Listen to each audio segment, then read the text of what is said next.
Hello, welcome to Public Display of Connection podcast. I'm the host, Aubrey Mayne, and we've been taping a bunch of episodes with some of my dear friends and poets that I appreciate, and I thought it would be a nice break to share with you some of my favorite poems, since this podcast is about favorite poetry. I'm not uncomfortable at all sitting in my house alone talking to a camera, so this should be easy. Yeah, I'm going to do a series of the next 2 weeks of me sharing with you some of my favorite poems, because I think that's important, because I don't know, because that's what I want to do, and this is my podcast. So the first one that I'm going to share is by Ralph Waldo Emerson. It's called Hamatreya, and I'm going to fucking read it to you. So here it goes. Buckley, Hunt, Willard, Hosmer, Miriam Flint possess the land which render their toil.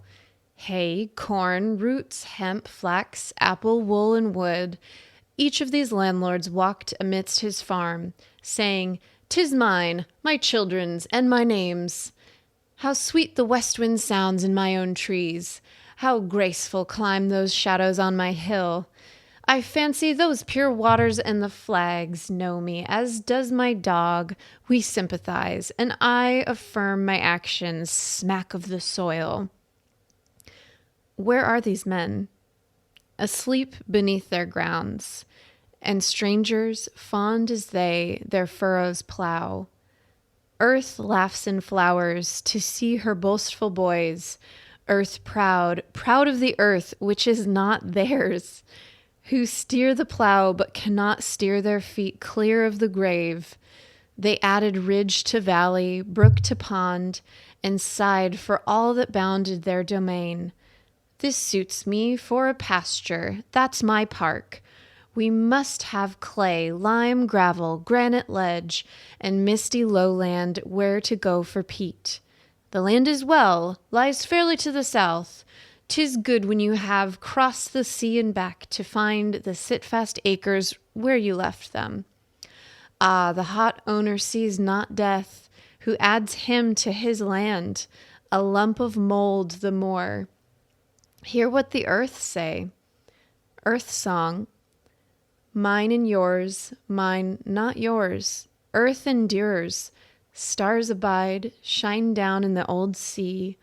Old are the shores, but where are the old men? I who have seen much, such have I never seen. The lawyer's deed ran sure in tale to them and to their heirs, who shall succeed without fail forevermore. Here's the land shaggy with wood, with its old valley, mound and flood. But the heritors fled like the flood's foam. The lawyer and the laws and the kingdom clean swept herefrom. They call me theirs, who so control me, yet every one wished to stay and is gone. How I am theirs if they cannot hold me, but I hold them. When I heard the earth song, I was no longer brave. My avarice cooled like lust in the chill of the grave.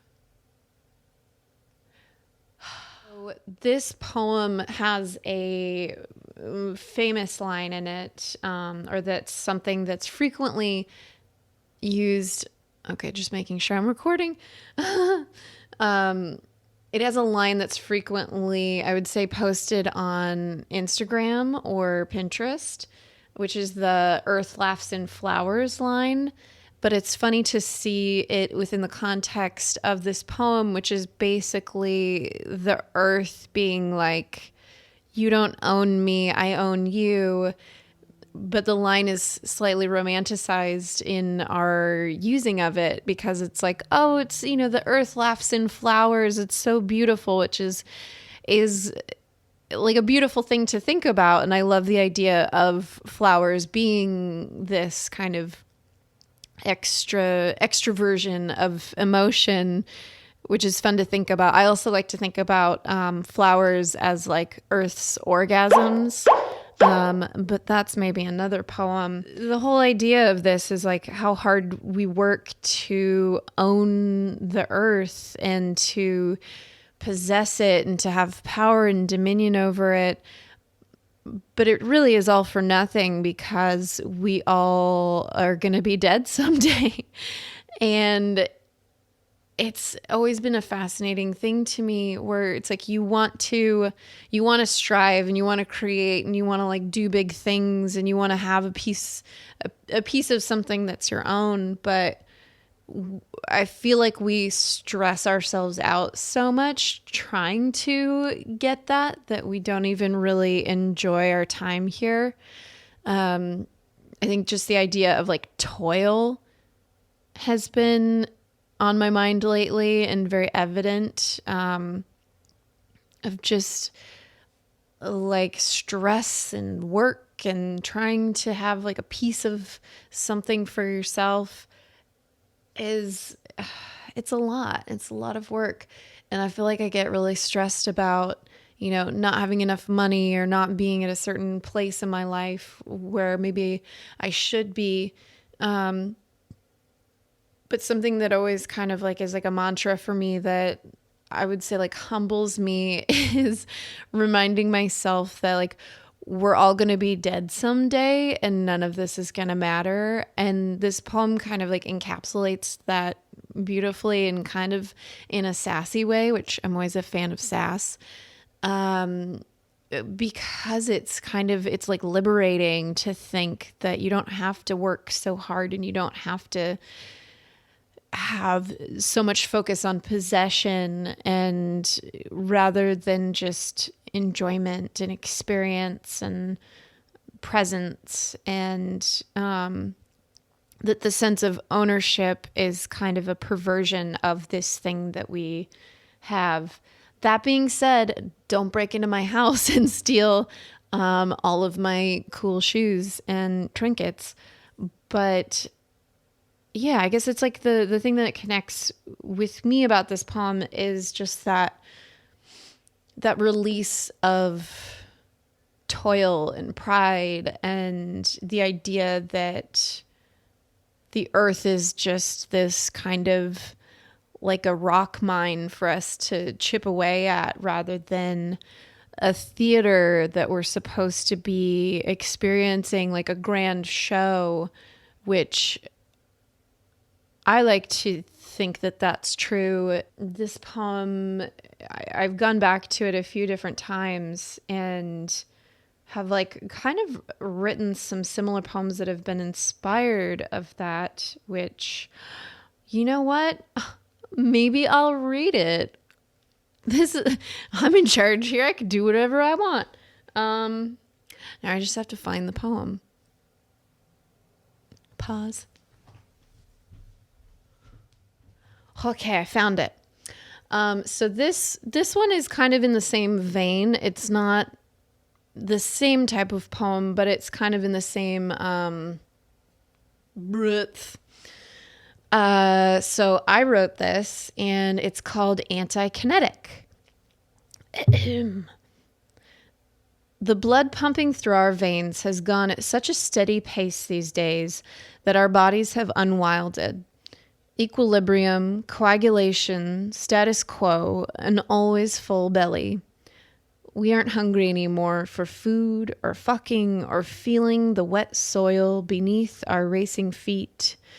Domesticity. No longer listening in jungles, crying out to the earth to know its mysteries. Instead, we've bent the earth and heartily slapped each other on the back for it. We chopped it up and sold it in boxes, safe and sedentary, just like we like it. Styrofoam takes 500 years to decompose, but it's steady and it keeps our precious goods safe to sit in our safe boxy houses here on the earth we have tamed for our own comfort, so we can keep our blood pumping at a consistently slow pace, so that we can tell ourselves we've avoided death by avoiding being alive. No beating of the chest or rain dances or risky declarations of passionate love, only the most comfortable and sterile stagnation for all of Mother's special boys, creating death for a living and a smooth sea for all her sailors. Yeah, so that's it. It's I didn't even think about it until I read it this time. How kind of that tone. Maybe I wrote mine first and then read this. I'm not sure.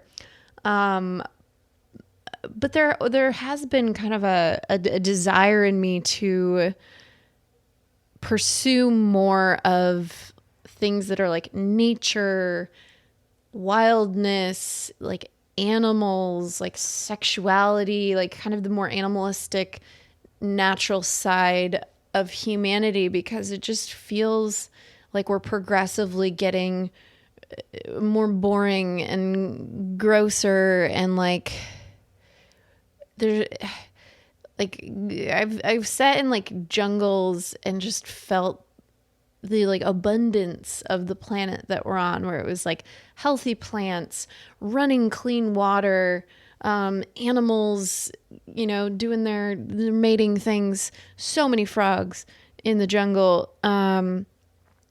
But just like the energy of it was so different than, for instance, like what it would be like in like the parking lot of an Amazon distribution center. And that's kind of like what it feels like the world is turning into. There's like, Chipotle's going in the weird neighborhoods. There's just more and more development and kind of taking the like less organic structures in nature and like selling them and packaging them and labeling them and kind of making them commodities rather than like the just like the worship of the experience of them. But I will say, like, I do love that, if I'm out of toothpaste, I can not have to go to the store and it can be here in 24 hours, but not what it's about. Highly recommend sticking your feet in some dirt or some grass. That's something that, like, when I first moved to LA, I noticed that I was craving, that I was like, I haven't put my bare feet on wet grass in such a long time. And so I always try and do that whenever I can. Although in this city, it can be a little bit of a liability because that wet grass, that wet grass could be dog piss, but same experience. Just wash your feet after you're done. But I guess I behoove you to look for where you can connect with